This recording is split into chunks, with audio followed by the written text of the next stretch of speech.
सबसे पहले कानपुर एनकाउंटर से जुड़ी बड़ी खबर आपको बता दें।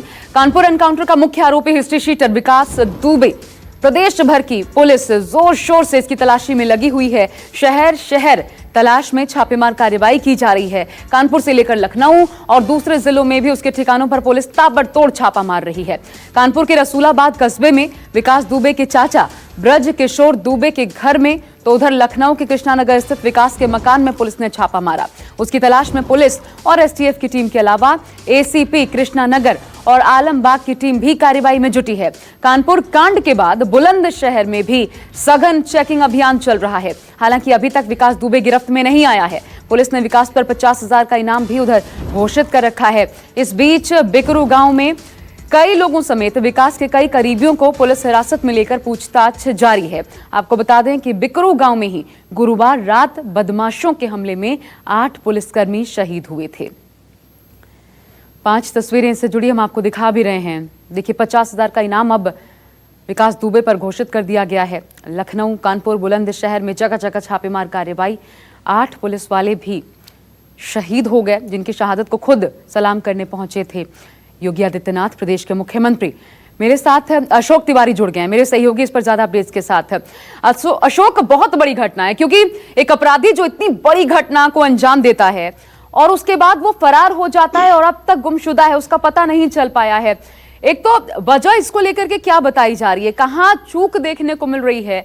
क्योंकि कई टीमें हैं जो कि विकास दुबे की जल्द से जल्द गिरफ्तारी को लेकर के तलाशी छापेमार कार्रवाई कर रही हैं, तो फिर सफलता क्यों नहीं मिल पा रही? कारण क्या है? देखिए, दरअसल अगर इस पूरे घटनाक्रम पर आप नजर डालिए तो जब ये घटना घटित हुई तब से लेकर अब तक, जब आप और मैं इस बारे में बात कर रहे हैं, मुख्यमंत्री योगी आदित्यनाथ पूरे मामले की मॉनिटरिंग कर रहे हैं। आपको याद होगा, कल मुख्यमंत्री ने खुद कहा था कि DGP, ADG law and order और तमाम सारे वो बड़े अधिकारी पुलिस महकमे के स्पॉट पर जाएं, स्पॉट विजिट करें और देखें कि आखिरकार कहां चूक हुई। जब पुलिस दबिश देने गई तो आखिरकार कैसे उसको इस बात की जानकारी मिली कि पुलिस आने वाली है। तो सबसे पहला बिंदु जो जांच का है वो यही है कि आखिरकार पुलिस की दबिश विकास के बिकरू गांव स्थित घर पर होने वाली है, उसको इस बात की जानकारी कैसे मिली, क्योंकि उसी से बचाव के चक्कर में उसने जेसीबी गांव के मेन रास्ते पर खड़ी कर दी थी ताकि पुलिस की टीम उसको दूर से दिखाई पड़ जाए। दूसरी अहम बात यह भी है कि कल पुलिस ने इस पूरी घटना में 2 लोगों को एनकाउंटर में मारा है, जिसमें एक विकास के मामा बताए जा रहे हैं और दूसरे उनके भाई लगते हैं। उनका एनकाउंटर कर पुलिस ने किया है। पुलिस मुठभेड़ के दौरान पुलिस ने उनको मार गिराया है। तीसरी अहम बात यह है कि उस घटना के बाद से ही विकास लगातार फरार चल रहे हैं। न सिर्फ बिकरू गांव बल्कि कानपुर के दूसरे आसपास के जो गांव हैं, उनके जो मिलने जुलने वाले हैं, उनके जो करीबी हैं, उनसे भी लगातार पुलिस पूछताछ कर रही है। कल कई जगहों पर पुलिस ने देर रात दबिश भी डाली है। अब इस पूरे घटनाक्रम में बहुत बड़ी संख्या में जांच टीमें लगाई गई हैं। क्राइम ब्रांच को लगाया गया है, यूपी एसटीएफ को लगाया गया है, कानपुर पुलिस अलग से जांच कर रही है। इसके अलावा जिन जिन जनपदों में विकास के करीबी हैं, जहां पर उसका आना जाना था, उन तमाम सारी जगहों पर। एक चीज बताइए अशोक, जिस व्यक्ति पर 60 मामले दर्ज थे, उसको जमानत कैसे मिल गई? क्या इसकी भी जांच हो रही है? कहां पर, क्या पुलिस की तरफ से पैरवी में कमी रह गई थी? क्या इस एंगल से भी जांच की जा रही है? देखिए, अभी आप देखिए, जो बिंदु आपने उठाया यही एक बड़ा सवाल कल जो अपोजिशन पार्टीज हैं उन्होंने सरकार पर उठाया था कि जिनके ऊपर कम मुकदमे थे उनके साथ पुलिस की मुठभेड़ हुई, लेकिन जिसके ऊपर बहुत ज्यादा संख्या में मुकदमे थे उसके ऊपर पुलिस की तरफ से बड़ी कार्रवाई क्यों नहीं की गई। तो इस बिंदु पर भी जांच की जा रही है कि आखिरकार कहां चूक हुई है कि इतनी बड़ी संख्या में जिस व्यक्ति ऊपर आपराधिक मुकदमे दर्ज हो वो अभी तक पुलिस की गिरफ्त में पूरी तरह से क्यों नहीं आया। तो ये भी एक जांच का विषय है। लेकिन अभी सबसे पहला बिंदु यह है, क्योंकि इस पूरी घटनाक्रम में मुठभेड़ के दौरान उत्तर प्रदेश पुलिस के 8 जवान, 8 पुलिसकर्मी शहीद हुए हैं। तो फिलहाल सबसे पहली कोशिश यही हो रही है कि कैसे भी करके विकास को गिरफ्तार किया जाए, उसके ऊपर कानूनी कार्रवाई की जाए। और यही वजह है कि लगातार लखनऊ से लेकर दूसरी जगहों पर जहां जहां पर विकास के करीबी रहते हैं वहां पर लगातार पुलिस की छापेमारी की जा रही है। दूसरी एक खबर यह भी आई है कि विकास के मोबाइल के आधार पर उसकी सर्विलांस टीम के माध्यम से भी जांच की जा रही है, उसकी लोकेशन ट्रेस करने की कोशिश की जा रही है। तो अभी फिलहाल पहली कोशिश यही है कि विकास जो कि मुख्य आरोपी है और उसके साथ जो लोग इस पूरे घटनाक्रम के दौरान यानी पुलिस से मुठभेड़ के दौरान मौजूद रहे हैं, उनकी भी कैसे भी करे गिरफ्तारी की जाए, ताकि कम से कम जो दावा सरकार की तरफ से, उत्तर प्रदेश के डीजीपी की तरफ से किया गया कि वो सख्त कार्रवाई करने जा रहे हैं, किसी भी कीमत पर जो पुलिसकर्मी है जो शहीद हुए हैं उनकी शहादत व्यर्थ नहीं जाएगी, कम से कम उसका एक जवाब सबके सामने पेश किया जा सके। शुक्रिया आपका अशोक, विस्तार से जानकारी देने के लिए। और अब चलिए बढ़ते हैं आगे। चीन की चाल और पाकिस्तान का पाप, इससे जुड़ी खबर आपको बताते हैं। सरहद पर चीन साजिश कर रहा है तो पाकिस्तान पाप। दरअसल पाकिस्तान की इमरान सरकार ने इस्लामाबाद में बन रहे भगवान कृष्ण मंदिर के निर्माण का काम रोक दिया है। आपको बता दें कि मंदिर का शिलान्यास 23 जून को हुआ था और मंदिर के लिए जमीन पाकिस्तान सरकार ने ही दी थी। कैपिटल डेवलपमेंट अथॉरिटी के मुताबिक इस्लामी उसूलों को देखते हुए इस फैसले को देखना होगा। आपको बता दें कि लाहौर की जामिया अशरफी ने मंदिर निर्माण के खिलाफ फतवा तक जारी किया था। इसके बाद यह फैसला लिया गया। अब अथॉरिटी का कहना है कि निर्माण इमरान सरकार की हरी झंडी के बाद होगा। साथ ही सरकार ने इस्लामिक आइडियोलॉजी काउंसिल से सलाह लेने का फैसला भी किया है।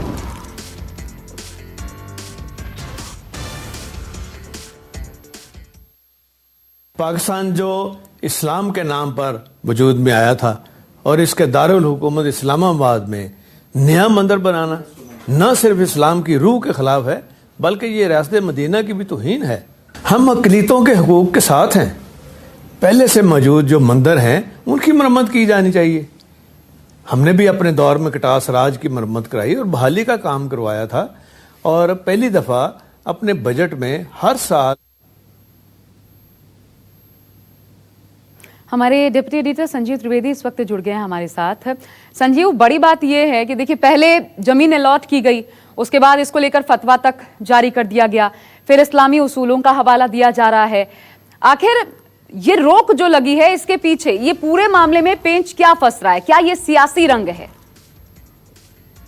जब इमरान खान 2018 में चुनकर के आए तो नया पाकिस्तान बनाने के वादे के साथ आए और ये जमीन उस वक्त दी गई और कहा गया कि आप एक मंदिर इस्लामाबाद में बनाइए। कृष्ण मंदिर बनने लगा क्योंकि इस्लामाबाद में कोई मंदिर नहीं है और हजारों की तादाद में वहां पर हिंदू रहते हैं। लेकिन जैसे ही कंस्ट्रक्शन का काम शुरू हुआ तो देखिए क्या क्या हो गया। आप जिन्हें सुन रही थी ये पाकिस्तान के पूर्व उप प्रधानमंत्री रह चुके हैं, चौधरी परवेज इलाही, और इनका ये कहना है कि पाकिस्तान तो इस्लाम के आधार पर बना है इसलिए मंदिर नहीं बननी चाहिए। अब आप देखिए कि कायदे आजम जना ने तो उस वक्त ये कहा था कि कोई पूजा हो सकेगी, कोई भी मंदिर जा सकेगा, मस्जिद जा सकेगा, चर्च जा सकेगा। तो ये कौन सा पाकिस्तान है? फतवा दिया जाता है, रोक दिया जाता है। वहां के कई संस्थानों ने इसके खिलाफ जो है मुहिम चलाई, कोर्ट भी गए, अदालत से भी कोई आदेश लेकर के आ गए। तो कुल मिलाकर के आज की तारीख में इन कठमुल्लों के आगे पाकिस्तान की इमरान सरकार नतमस्तक है और उसी का नतीजा है कि खुद जमीन देने के बावजूद, 10 करोड़ रुपए अनुदान में भी देने के बावजूद अब इस मंदिर का निर्माण कार्य रोक दिया गया है। और वहां पे अल्पसंख्यकों का हश्र क्या है, ये खबर ये भी बताता है। संजीव, आप बने रहिएगा मेरे साथ, मैं वापस आपके पास आती हूँ क्योंकि एक और बड़ी खबर भारत चीन से जुड़ी है। तनाव से जुड़ी एक बड़ी खबर है कि भारत में चीनी कंपनियों के बहिष्कार से चीन बौखला उठा है।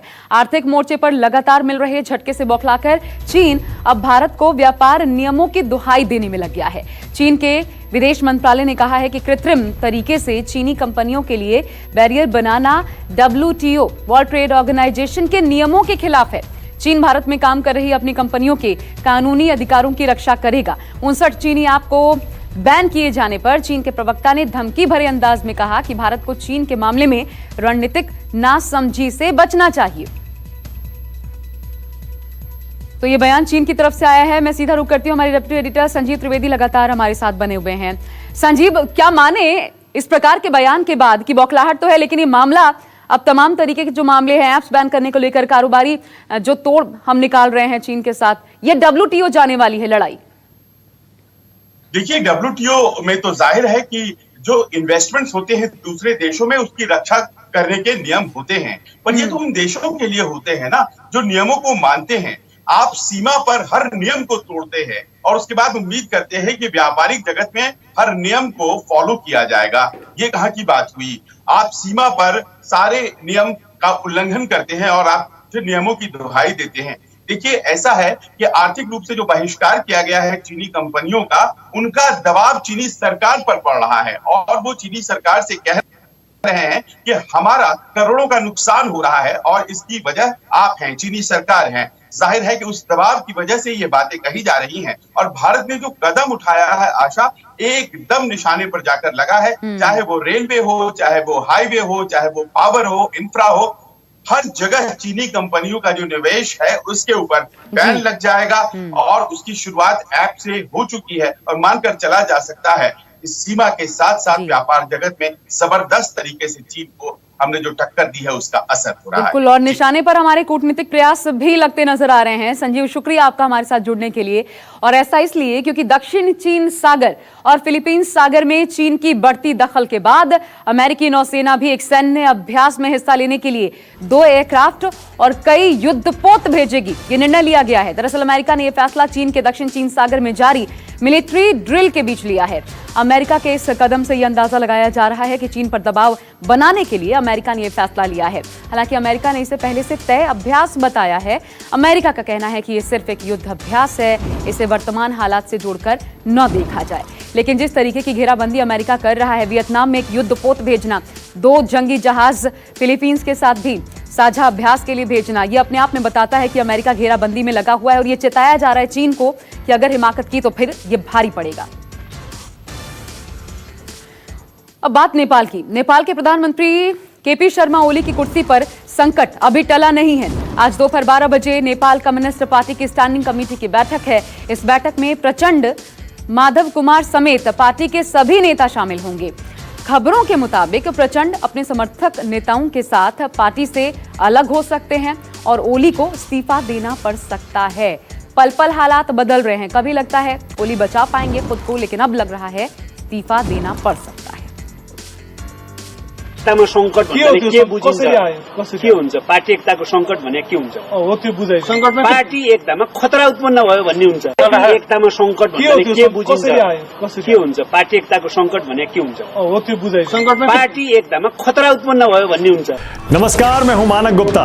अगर आपको हमारा ये वीडियो पसंद आया हो तो इसे लाइक और शेयर जरूर करें और हाँ, हमें सब्सक्राइब और फॉलो करना ना भूलें ताकि आप देश और दुनिया की कोई खबर मिस ना करें।